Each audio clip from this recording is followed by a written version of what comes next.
Hey everyone, welcome to the new class of CTET Science paper 2। आज का हमारा topic है नेचुरल फिनोमिना। नेचुरल फिनोमिना से क्या मतलब हुआ? ऐसे phenomena which naturally observe to occur और टू एग्जिस्ट, जैसे कि gravity, tides, cyclones, wind and oscillations. तो चलिए आज की क्लास स्टार्ट करते हैं। इस क्लास में जो नेचुरल फिनोमिना हम डिस्कस करेंगे वो हैं wind, storm, cyclones, lightning and earthquakes. सबसे पहले बात करेंगे व्हाट इज विंड। विंड क्या है? The moving air is called wind. बहती हुई हवा को हम क्या बोलेंगे? विंड बोलेंगे। And high speed winds are accompanied by reduce air pressure. क्या मतलब हुआ कि जहाँ पे हाई स्पीड विंड्स होंगी वहाँ पे क्या होगा? कम एयर प्रेशर होगा। ओके और एयर जो मूव करती है from the region where air pressure is high to the region where air pressure is low. कहाँ से कहाँ की तरफ बहेगी हवा?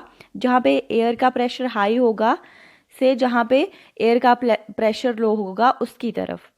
And the greater the difference in the pressure the faster the air moves. जितना ज़्यादा डिफरेंस होगा एयर प्रेशर में उतनी तेज़ी से हवा क्या करेगी? मूव करेगी। ओके तो यहाँ पे एक चीज़ आती है कि एयर एक्सपेंड्स ऑन हीटिंग, कि एयर क्या करती है? एक्सपेंड होती है जब हम उसे क्या करते हैं? गर्म होते हैं, या टेम्परेचर की वजह से एयर क्या होती है? गर्म होती है। और गर्म होने की वजह से वो क्या करती है? लाइटर हो जाती है। एंड एक्सपेंड होने की वजह से वो क्या करेगी? ज़्यादा स्पेस ऑक्यूपाई करेगी। ओके तो इसी वजह से जो वार्म एयर है वो क्या होगी? लाइटर होगी देन कोल्ड एयर। ठीक है, यही रीज़न है कि जो स्मोक है वो क्या करती है? ऊपर की तरफ जाती है। क्यों? क्योंकि वो क्या होगी? लाइटर होगी then cold air. And wind currents generated due to uneven heating on the earth. अब क्या है? अर्थ पे कुछ रीजन ऐसे हैं जो बहुत ठंडे हैं और कुछ रीजन ऐसे हैं जो बहुत गर्म हैं। तो इसी वजह से क्या है? डिफरेंस आता है एयर के टेम्परेचर में। कहीं पे क्या होगा? हवा गर्म होगी, कहीं पे ज़्यादा होगी। इसी अनइवन हीटिंग की वजह से जो विंड करंट्स हैं वो क्या होते हैं? जनरेट होते हैं। ओके और क्या चीज़ आती है यहाँ पे कि ये जो अनइवन हीटिंग है between the equator and the poles, इसकी वजह से जो विंड है वो ब्लो करती है कहाँ से कहाँ की तरफ? नॉर्थ एंड साउथ पोल से इक्वेटर की तरफ। ओके किसकी वजह से? Due to uneven heating between equator and the poles. और ये बात करें कि विंड कहाँ से कहाँ की तरफ ब्लो करती है, तो नॉर्थ एंड साउथ पोल से इक्वेटर की तरफ विंड क्या करेगी? ब्लो करेगी। ओके और क्या है कि जो वार्म एयर है वो क्या होती है? Lighter than cold air. Next आता है थंडरस्टॉर्म। थंडरस्टॉर्म्स भी क्या है? एक तरह का नेचुरल फिनोमिना है। तो थंडरस्टॉर्म्स क्या है? एक तरह की हवा और पानी का गुब्बारा, या हवा और पानी का एक तरह का तूफान है। अगर इनकी बात करें तो ये डेवलप होते हैं कहाँ पे?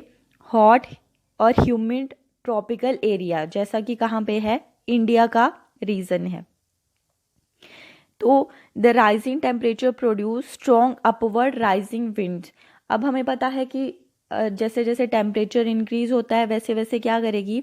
हवा गर्म होती है, एक्सपेंड होती है, और लाइट होने की वजह से वो क्या करेगी? ऊपर की तरफ मूव करती है। तो वैसे ही जैसे जैसे टेम्परेचर बढ़ेगा वैसे ही क्या होगा? स्ट्रॉन्ग अपवर्ड राइज होगा विंड में। ओके और ये क्या करेंगी? ये विंड्स अपने साथ क्या करती हैं? वाटर ड्रॉपलेट्स कैरी करती हैं in the upward direction. Okay अब क्या है?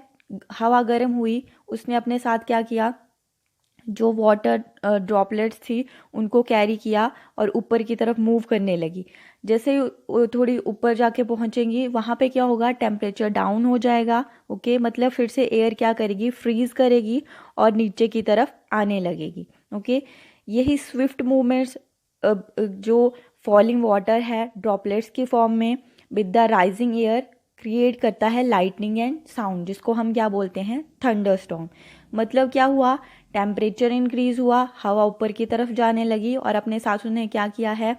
वाटर ड्रॉपलेट्स कैरी की हैं। जैसे ही वो थोड़ी हाइट पे पहुंचेगी टेम्परेचर फॉल करेगा और क्या करेंगी?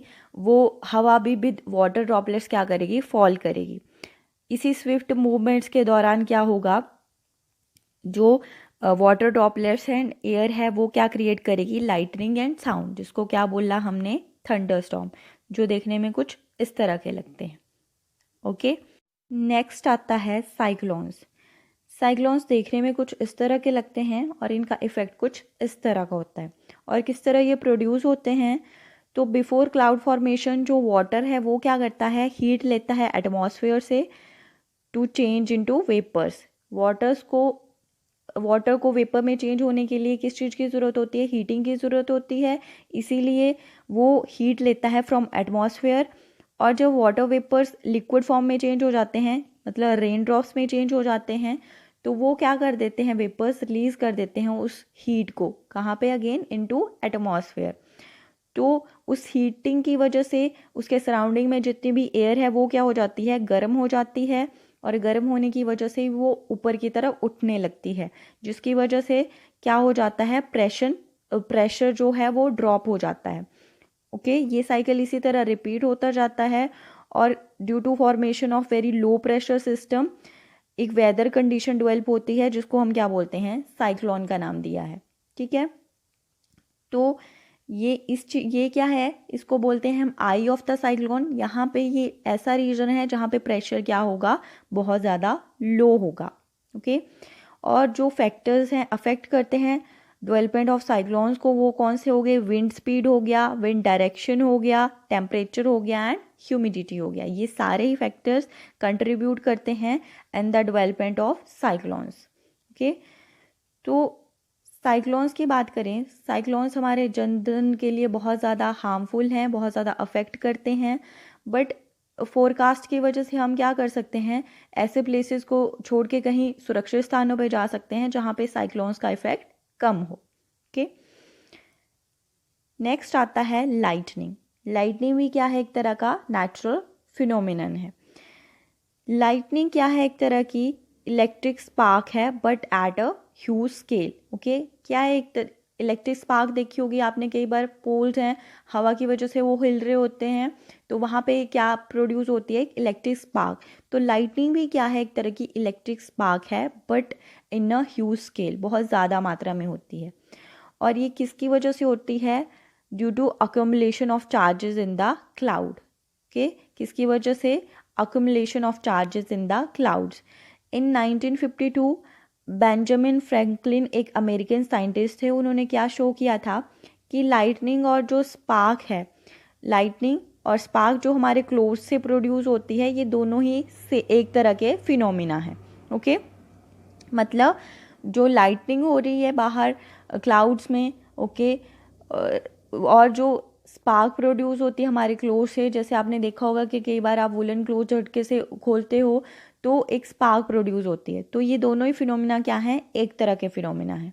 ठीक है, और अगर बात करें कि लाइटनिंग किस तरह इसकी फॉर्मेशन होती है, तो हमने देखा था कि जब थंडर स्टॉर्म्स के टाइम पे जो थंडर स्टॉर्म की डेवलपमेंट है, उस टाइम क्या होता है कि एयर करंट है वो क्या करेगा, अपवर्ड मूव करता है, और जो वाटर ड्रॉपलेट्स हैं वो डाउनवर्ड मूव करते हैं। ओके, और इसी विगोरस मूवमेंट की वजह से जो चार्जेस हैं वो क्या हो जाते हैं, सेपरेट हो जाते हैं। ओके, तो जो अपर एज है क्लाउड्स का, वहाँ पे पॉजिटिव चार्जेस अकमलेट हो जाते हैं और लोअर एज पे नेगेटिव चार्जेस, और नियर द ग्राउंड भी कैसे चार्जेस होते हैं, पॉजिटिव चार्जेस। ठीक है, और जब ये जो मैग्नीट्यूड है अकोमलेटेड चार्जेस का, ये बहुत ज़्यादा हो जाता है, वेरी लार्ज, तो एयर जो नॉर्मली क्या है, पुअर कंडक्टर ऑफ इलेक्ट्रिसिटी है, वो भी क्या कर पाता है, अनेबल होता है टू रेजिस्ट दिस फ्लो, और इसकी वजह से जो नेगेटिव और पॉजिटिव चार्जेस हैं वो क्या करते हैं, एक दूसरे के साथ मिल जाते हैं।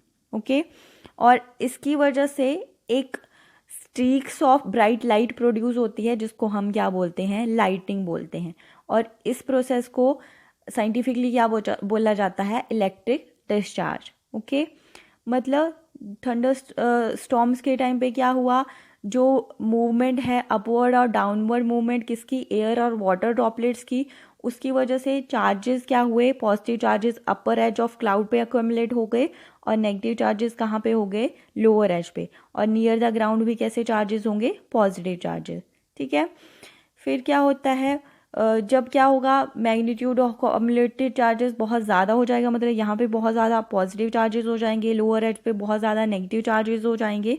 तो ये क्या करेंगे, एक दूसरे के साथ मिक्सअप हो जाएंगे। ठीक है, और इसकी वजह से एक स्ट्रीक्स प्रोड्यूस होती है लाइटनिंग की। ठीक है, एक लकीर सी, जिसको हम क्या बोलते हैं, इलेक्ट्रिक डिस्चार्ज, या नॉर्मली हम क्या बोलेंगे, लाइटनिंग बोलेंगे। ठीक है, और the process of electric discharge can occur between 2 और मोर क्लाउड्स। किसके बीच में हो सकती है, 2 या 2 से ज़्यादा क्लाउड्स के बीच में, या फिर क्लाउड्स एंड अर्थ के बीच में। Okay, and lightning conductor use to protect building from the effect of lightning. हम क्या करते हैं, लाइटनिंग कंडक्टर्स का यूज़ करते हैं, जिससे कि हमारी घर या बड़ी बड़ी बिल्डिंग्स हैं वो क्या कर सकें, प्रोटेक्ट रह सकें, किससे, लाइटनिंग से। वो क्या होती हैं, एक तरह की मेटालिक रॉड्स होती हैं, जिनको क्या करते हैं, डीप डाउन द ग्राउंड हम क्या करते हैं, वहाँ से एक एंड वहाँ पे रखते हैं उसका, और दूसरा एंड को कहाँ पे रखते हैं, बिल्डिंग के टॉप पे थोड़ा बाहर की तरफ। ओके, जिसको हम नॉर्मली अर्थिंग बोलते हैं। ये किस लिए हमारी हेल्प करता है, हमें प्रोटेक्ट करने के लिए, हमारी बिल्डिंग्स को from the effect of lightning. किसका यूज़ किया, मेटालिक रॉड्स का यूज़ किया। ठीक है, तो जब क्या होता है, लाइटनिंग हो रही होती है बाहर, तो हमें क्या रहना चाहिए, इन मेटालिक रॉड से, कॉन्टैक्ट से दूर रहना चाहिए, और साथ में जो रनिंग वाटर है उससे भी दूर रहना चाहिए। ठीक है, क्योंकि वहाँ पे भी क्या होते हैं, पॉजिटिव एंड नेगेटिव चार्जेस होते हैं, तो वो क्या कर सकते हैं, अफेक्ट कर सकते हैं। नेक्स्ट क्या है, नेक्स्ट है अर्थक्वेक। अर्थक्वेक क्या होते हैं, अर्थक्वेक की बात करें तो ये क्या है, एक तरह का सडन शेकिंग और ट्रैम्बलिंग है ऑफ द अर्थ, जो थोड़े टाइम के लिए रहती है। ठीक है, और ये किसकी वजह से होती है, caused by the disturbance deep inside the earth crust. Earth की क्रस्ट में क्या होगी, जो डिस्टर्बेंस होगी उसकी वजह से क्या होता है, अर्थक्वेक होता है। ठीक है, तो 8 अक्टूबर 2005 में उरी और तंगधार टाउन में, जो कहाँ पे है, नॉर्थ कश्मीर में, एक मेजर अर्थक्वेक आया था। और 26 जनवरी 2001 में कहाँ पे आया था, भुज डिस्ट्रिक्ट ऑफ गुजरात। ठीक है, ये थोड़ा इंपॉर्टेंट पॉइंट है, आप नोट कर सकते हैं इसको। ठीक है, कहाँ कहाँ पे आया था, 8 अक्टूबर 2005 में उड़ी और तंगधार टाउन, जो कहाँ पे हैं, नॉर्थ कश्मीर में है। और 26 जनवरी 2001 में कहाँ पे आया था, भुज में आया था, जो कहाँ पे है, गुजरात में है। तो स्ट्रक्चर ऑफ अर्थ की बात करें अगर, तो यहाँ से हमें पता चलेगा कि ये जो अर्थक्वेक है इनका रीज़न क्या है। जो हमारी अर्थ है वो क्या है, अलग अलग फ्रेगमेंट, अलग अलग क्रस्ट से बनी हुई है, जिसको हम क्या बोलते हैं, प्लेट्स बोलते हैं। ठीक है, जिसमें ये इनर कोर आ गया, ये आउटर कोर आ गया, ये मैंटल आ गया, और ये क्रस्ट आ गया। जो आउटर मोस्ट कोर है उसको क्या बोलेंगे, हम क्रस्ट बोलेंगे। ठीक है, और इसको और क्या बोलेंगे, हम फ्रेगमेंट्स भी बोलते हैं, साथ में और क्या बोल सकते हैं, प्लेट्स बोल सकते हैं।